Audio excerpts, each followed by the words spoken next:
тричі. Слава! Слава! Слава! Just a sec. Oh, here we go. Слава Україні! Слава нації! Україна! Україна! Україна! Героям України тричі! Happy Valentine's Day, my friends, and thank you for coming here on this lovely day of Valentine's. You know, it's lovely to see some new people here today. It's always nice to see new people, and always lovely to see our regulars here in our rally. So thank you very much for coming, my friends. But before we go any further in our rally about the war in Ukraine that the Russian terrorist regime has started, we will have our national anthem, hopefully in a short while, when everything will be ready. But in a short amount of time we will have the anthem, and then we will truly begin this rally for good.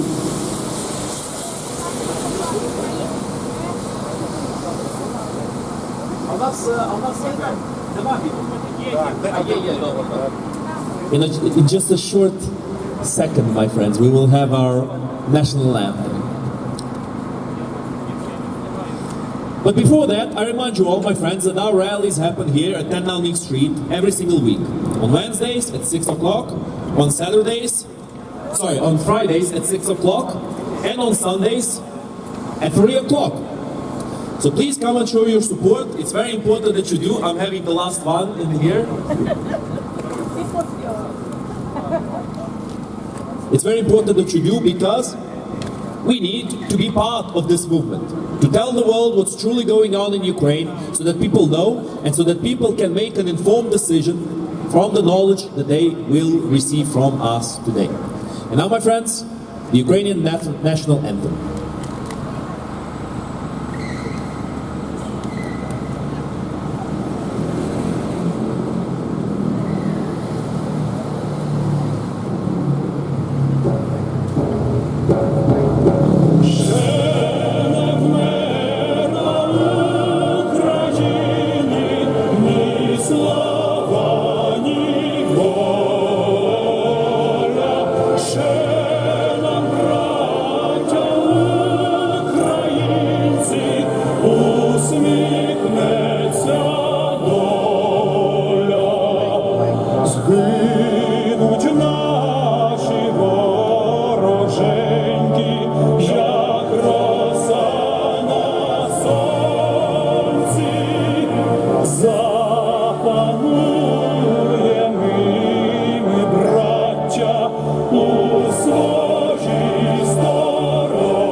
Слава Україні!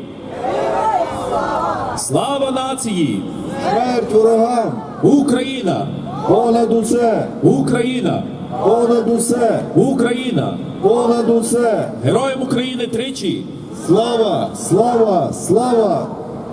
Another rally, another downed, sinking Russian ship, my friends. That's right. Just a few days ago, there's been another Russian ship that Russia has lost against a nation with no navy. Now, it's very interesting how the Russians managed to continue losing ships without any actual naval battles in a war against a landlocked nation. Because Ukraine, although it does have access to the Black Sea, doesn't actually have any warships to oppose the Russian Navy. And yet, the Ukrainians are managing to inflict these losses on the Russian terrorist regime, even when having this kind of a situation on their hands. That is very important for every single one of us to know and to tell everybody in the world. Because Ukraine can win and will win as long as Ukraine gets what's necessary to actually bring this war to an end. In his little interview, quote unquote, with Tucker Carlson not so long ago, Putin has claimed that in Istanbul it has been almost agreed to do a ceasefire in Ukraine. That ceasefire was never a thing.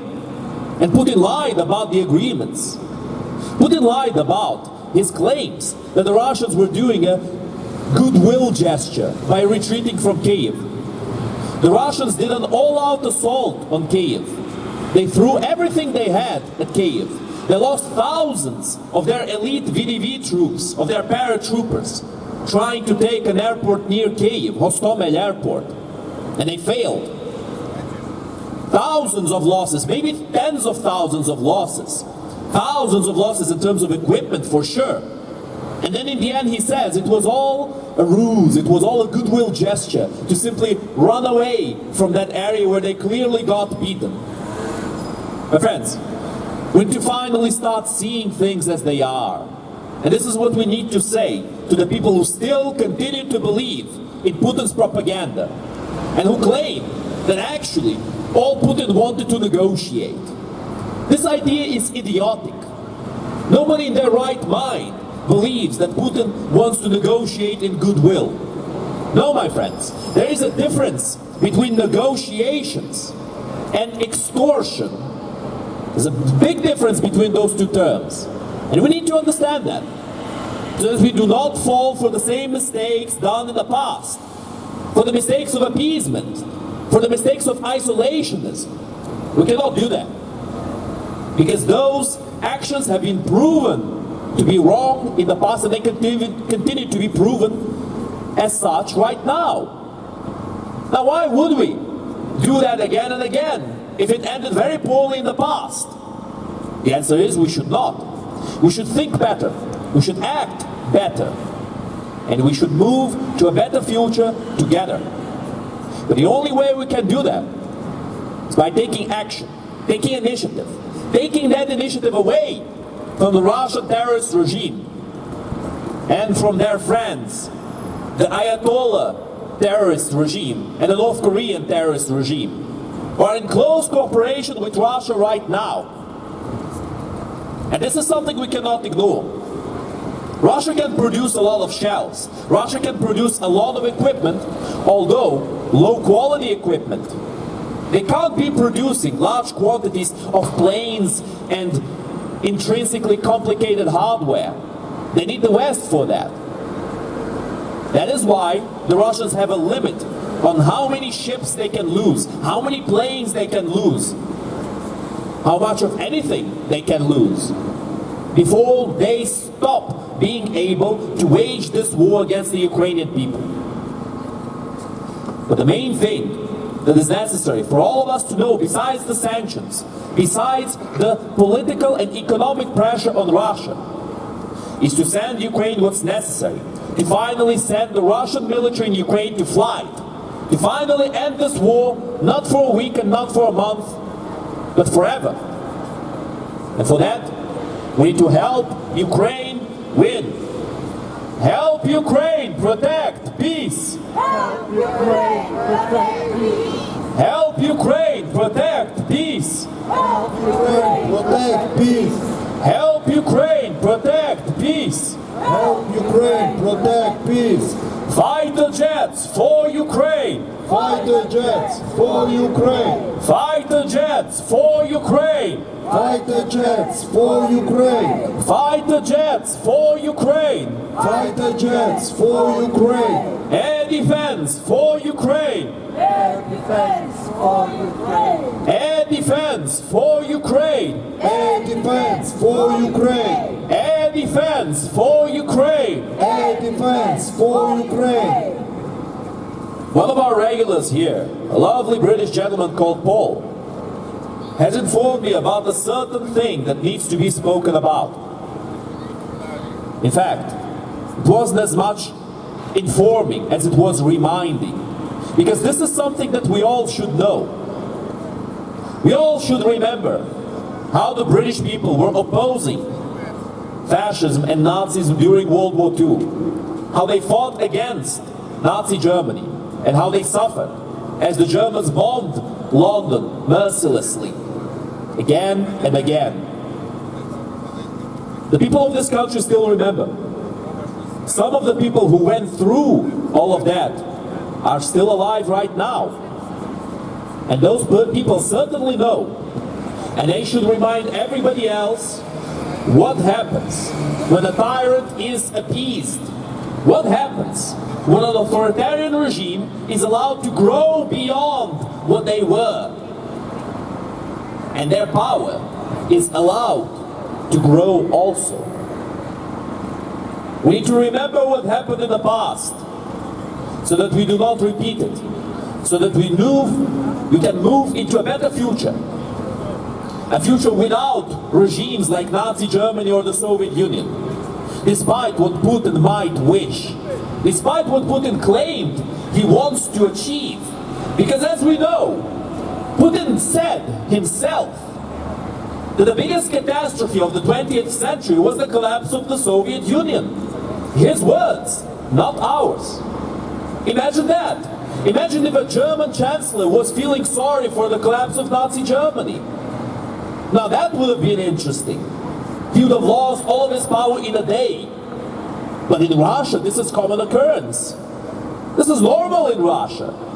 For them to shill for the genocidal Soviet Union. And it's very interesting that in his interview, again, quote-unquote interview with Tucker Carlson, Putin has claimed that it was the Polish who had provoked Hitler to attack, that it was the Polish who had overplayed their hand and have created the situation through which World War II began. Very interesting interpretations of the facts at hand. Many interesting interpretations that he's made throughout that little speech of his. Well, little. 2 hours plus. In his usual style, Putin just can't stop himself. He loves the sound of his voice, my friends. Putin, when he starts speaking, he just can't stop. He continues going on and on and on. And it's funny, when Putin is asked why he started the war in Ukraine, he goes thousands of years back into history. Perhaps he should have started with something else. He should have said that millions of years ago, lightning has struck the primordial soup and the first unicellular beings came to life. Perhaps that's where his reasoning behind the invasion of Ukraine starts. Absolutely idiotic, my friends. It's a filibustering technique, and it's funny that Tucker Carlson has mentioned it. That first they thought that Putin was filibustering, but then they realized that actually he has a point. Well, he doesn't have a point. But of course, Tucker Carlson, with his pockets full of rubles, he needs to say that Putin had a point. Because then Putin is not going to pay him anymore. And as we all know, Fox News does not want Tucker Carlson back. So he needs to go around the world interviewing tyrants and asking them, why did they not do even worse than what they have done? That's right. Tucker Carlson never asked Putin why he committed all of those war crimes. He never asked him why he declared war against a peaceful nation. He never asked any of those questions. But he did ask him, why did he not attack Ukraine sooner? Why did he not stop Ukraine from gaining its independence? That is the kind of question that Tucker Carlson wants to ask Putin. And we need to understand that that is not journalism, my friends. It's simply shilling for the tyrant. It's shoe-shining him throughout the whole interview. Not a single difficult question to answer. Every single one of them set up for a home run. We need to understand this. And my friends, we need to remember what has happened in the past, once again. Because apparently, some people have goldfish memory. Apparently, certain Hungarian politicians have forgotten about the oppression that was imposed onto them by the Soviet Union. In fact, there's a certain term. It's said It goes on like this. The term is tankies. And this term goes all the way back to the oppression that the Hungarians have suffered by the hands of the Soviets. Now, tankies are the people who always excuse the actions of authoritarian communist and socialist regimes. Tankies are the people who always shill for Russia, for China, and for all others communist regimes, and of course for the Soviet Union. If you ask the tankies what's the best country in the world, in history, they will say the Soviet Union. Because they love the kind of oppression that the Soviet Union was committing. They love it. Of course, if a tanky would actually manage to get communists in power in his country, he would only realize his mistake when he gets the Soviet boot in his face. That is the only moment when he will finally realize that perhaps shilling for authoritarianism might not have been the brightest idea. But of course, before that moment, he will continue doing as such. And the term tankies has originated with the crushing of the peaceful protests of the Hungarians against the Soviet Union, against Soviet occupation. What did the tankies do, you might ask? Well, they were shilling for the Soviets. They were saying that the tanks that they brought to Hungary to put down these peaceful protests were justified. The tanks of peace, you could say. Very interesting point of view. And we need to remember what these people did in the past. We need to remember the fact that every socialist and communist party in the United States was preaching non-interventionalism and isolationism at the beginning of World War II. When Hitler had already started his extermination of the Jewish population in Germany, the tankies and the socialists were all screaming together, "No, we don't want to fight Hitler. We don't want to escalate. We can negotiate with Hitler." That's what they were saying. And now we hear the same exact people saying, "No, we don't want to fight Putin. We can negotiate with him. Why wage war when we can make peace with words?" Well, my friends, how can we make peace with someone who has betrayed the agreements on peace that he has made in the past? How can we actually trust his word for the future? That's what we would like to ask. Fool me once, shame on you. Fool me twice, shame on me. Fool me 3 times, and your name is Russia. That is the lesson we should have learned already. To not negotiate with the Russian terrorist regime. To show them that there is no victory in this current situation. That is the only way to finally make all of Russia see that there is only defeat for them in this situation. But instead, because of traitors like Tucker Carlson and apologists like Orban and Fico, the Russian propaganda machine is still able to sell this message to their people that supposedly they're winning, although their casualties are mounting far quicker than the Ukrainian casualties. Although in Avdiivka there's 5 dead Russians for every dead Ukrainian, and in Bakhmut there were 8 dead Russians for each Ukrainian. But they continue to sell this to their own people. Oh no, you're going to a foreign country to defend your own country. What a clever ruse. I mean, it worked so well in the past. Worked so well in Afghanistan. Worked so well in Chechnya. When they leveled Grozny to the ground and oppressed the people who wanted freedom. That, my friends, is something we must not forget. This war in Ukraine, this massive escalation, this full-scale invasion of Ukraine was a surprise to a lot of people. But that is unfortunate, because this was not a surprise at all for the Russian terrorist regime. In fact, they've done this again and again and again in the past. We have to remember this. They've attacked Georgia in 2008. Claiming exactly the same kind of lies they claimed about Ukraine in this war. They were claiming that the poor, innocent, prosecuted Russians were getting oppressed, and that evil Georgia was planning to attack Russia and to take over their lands. I mean, believable stuff. It's almost as believable as saying that tomorrow Canada's gonna attack the United States. Because Canada supposedly thinks it can beat the United States. Truly, my friends, this is an idiotic point of view. And yet, because the world did not know, because the world did not care, the Russians got away with it.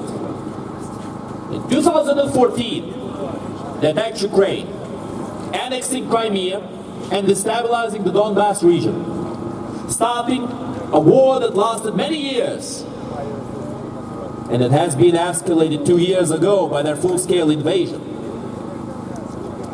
And yet, people did not know and people did not care still. Same thing that happened in Georgia, really. People thought of it as some minor skirmish, something that's irrelevant. I mean, it's not my country, why should I care? Well, my friends, you should care. Because no fire is too hot until it's your hide that's burning. And this is no longer some faraway situation that will never touch you in any way. This is something that involves every single one of us. Because radiation does not respect borders. And if Russia continues to get away with their crimes right now, well, my friends, they might consider the use of every weapon in their arsenal. Because why not? If the West is toothless, if the West is powerless to uphold its rules, its laws, and to make sure that the promises made to them by others need to be kept. I mean, why does anybody need to keep any promise, any treaty, if there is zero consequence for violating that treaty? What kind of